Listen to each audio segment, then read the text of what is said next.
नमस्कार साथियों। आज हम अध्ययन करेंगे उपधा संज्ञा का। उपधा संज्ञा जो है यह पाणिनि के अष्टाध्यायी में 1164 यानी 1164 ठीक, प्रथम अध्याय के प्रथम पाद का 64वां सूत्र है। इसका अर्थ होता है, देखिए आला, इसको हम अलग अलग अगर लिखेंगे तो लिखेंगे आला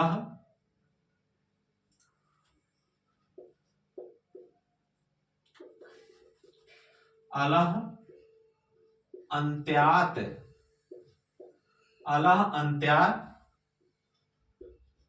पूर्व उपधा, अलह अंत्यात पूर्व उपधा।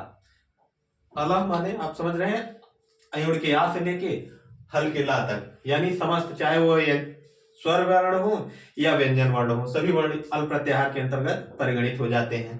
तो अलह अंत्यात पूर्व उपधा कहने का मतलब यह है कि किसी वर्ण, अलह यानी कोई वर्ण हो, चाहे स्वर वर्ण हो या व्यंजन वर्ण, कि अंत्यात यानी अंतिम, अंतिम वर्ण से पूर्व यानी पहले वाले वर्ण की उपधा संज्ञा होती है। ध्यान दीजिए, आप नोट कर लीजिए, समझ में आएगी। जैसे अगर हम कहें कि कोई शब्द हो या कोई भी वर्ण हो, धात में या शब्द में हो, ठीक, तो हम कह सकते हैं कि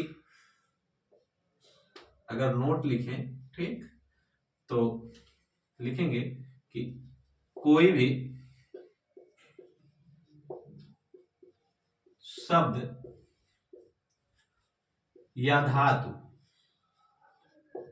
चाहे शब्द रूप हो या धातु रूप हो, या कोई भी शब्द हो या धातु हो, का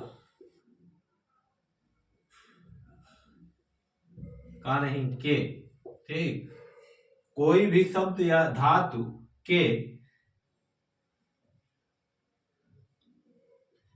अंतिम, क्या होगा, अंतिम वर्ण से पहले वाले, साधारण भाषा में लिख बता रहे हैं आपको, वाले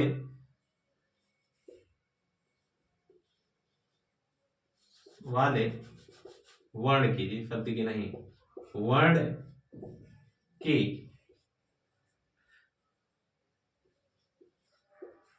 उपधा संज्ञा होती है। उपधा संज्ञा होती है, ठीक। कोई भी वर्ण हो, अल यानी कोई भी वर्ण, अंत यानी कोई भी शब्द हो, उसके अंत में कोई भी वर्ण हो, पूर्व यानी पूर्व में कोई भी वर्ण, कोई भी शब्द हो, उसके अंत में जो वर्ण है उस वर्ण से पहले वाला वर्ण जो हो उसकी उपधा संज्ञा होती है। अगर हम उदाहरण आपको बताएं तो मान लीजिए राम हुआ, ठीक, ले लीजिए, बहुत प्रचलित उदाहरण है, ठीक। जैसे हम कहते हैं राम, क्या कहें, राम। अब राम को हम अलग अलग करेंगे तो क्या होगा, देखिए र, फिर बड़ा, इसमें दीर्घकार की मात्रा है, फिर मां रहेगा, ठीक, और फिर आ रहेगा, ये हुआ। अब उपधा संज्ञा का सूत्र जो वह कहता क्या है कि अलह अंत्यात पूर्व उपधा, यानी कोई भी वर्ण हो, अंतिम अल यानी अल प्रत्याहार के अंतर्गत आने वाला कोई वर्ण, चाहे वो स्वर हो या व्यंजन हो, कोई भी वर्ण हो, तो जो कोई भी शब्द हो या धातु हो, उसके अंतिम वर्ण के पहले, पूर्व यानी पहले का वर्ण जो होता है उसकी उपधा संज्ञा होती है। तो राम में जो अंतिम वर्ण है वह आ है, और आ वर्ण से पूर्व जो है वह क्या है, मां। तो इसमें क्या है, इस मां की, मां जो है वह उपधा संज्ञक होगा। मां जो वर्ण है वह उपधा संज्ञक है, ठीक, इसमें मां उपधा संज्ञक है, ठीक। इसी प्रकार अगर हम गम कहें, ठीक, गम माने जाना, ठीक, गम शब्द अगर हम कहें तो गम शब्द, मान लीजिए गम शब्द है, ठीक, अब इसमें अगर हम अलग लिखेंगे तो गा अ म, ठीक। अब गम यहाँ हलंत अगर लगा हुआ, ठीक, तो यहाँ हलंत है ही पहले, तो अब गम मीन्स होता क्या है, जाना, ठीक। अब गम में जो है अंतिम वर्ण जो है वह मां है, ठीक। इसमें अंतिम वर्ण से पूर्व वाला जो वर्ण होता है, इसको हमने सरल भाषा में अगर समझा इस सूत्र को, तो यह सूत्र यही कहता है कि कोई भी शब्द या धातु की अंतिम वर्ण से पहले वाले वर्ण की उपधा संज्ञा होती है। तो ये गम धातु है क्योंकि, ठीक, इसमें अंतिम वर्ण मां है और मां से पूर्व का वर्ण जो है वह आ है, तो यहाँ क्या होगा, ये आ जो होगा वह यहाँ आ उपधा संज्ञक, यहां जो है आ उपधा संज्ञक होगा, ठीक।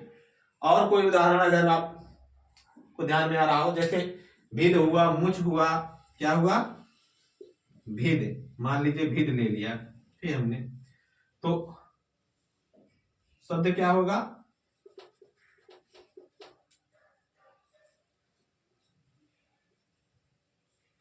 भा शब्द हुआ, ठीक। मान लीजिए तो पूरा लिखते हैं, भिद, भा आ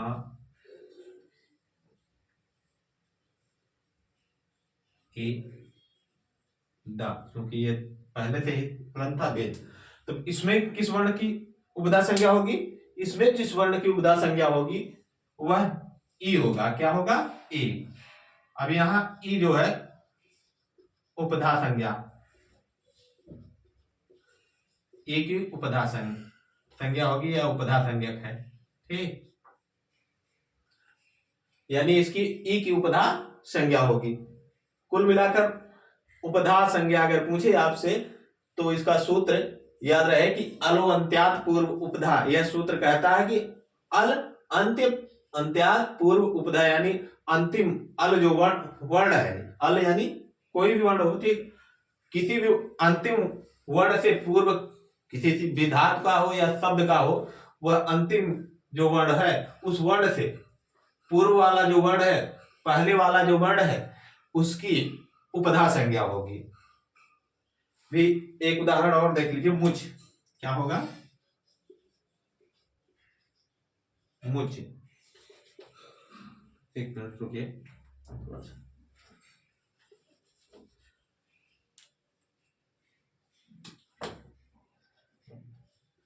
मुझ शब्द हुआ, ठीक। अब मां हुआ, आ हुआ, उ हुआ और च हुआ, ठीक, मुझ। तो इसमें जो उकार है, हर्ष उकार, ठीक, इसकी उपधा संज्ञा होगी। यह वर्ण क्या है, उपधा संज्ञक वर्ण है। एक मिनट, राम में अंतिम वर्ण मां जो है, ठीक, अंतिम वर्ण जो है आ, उसकी मां मकार का जो आकार है, मां का जो आकार है, ठीक, उससे पूर्व मां की जो है उपधा संज्ञा होगी, और गम में गा के आकार की, ठीक, भेद में भी के इकार की, ठीक, भा के इकार की, और मुझ में मां के उकार की, ठीक।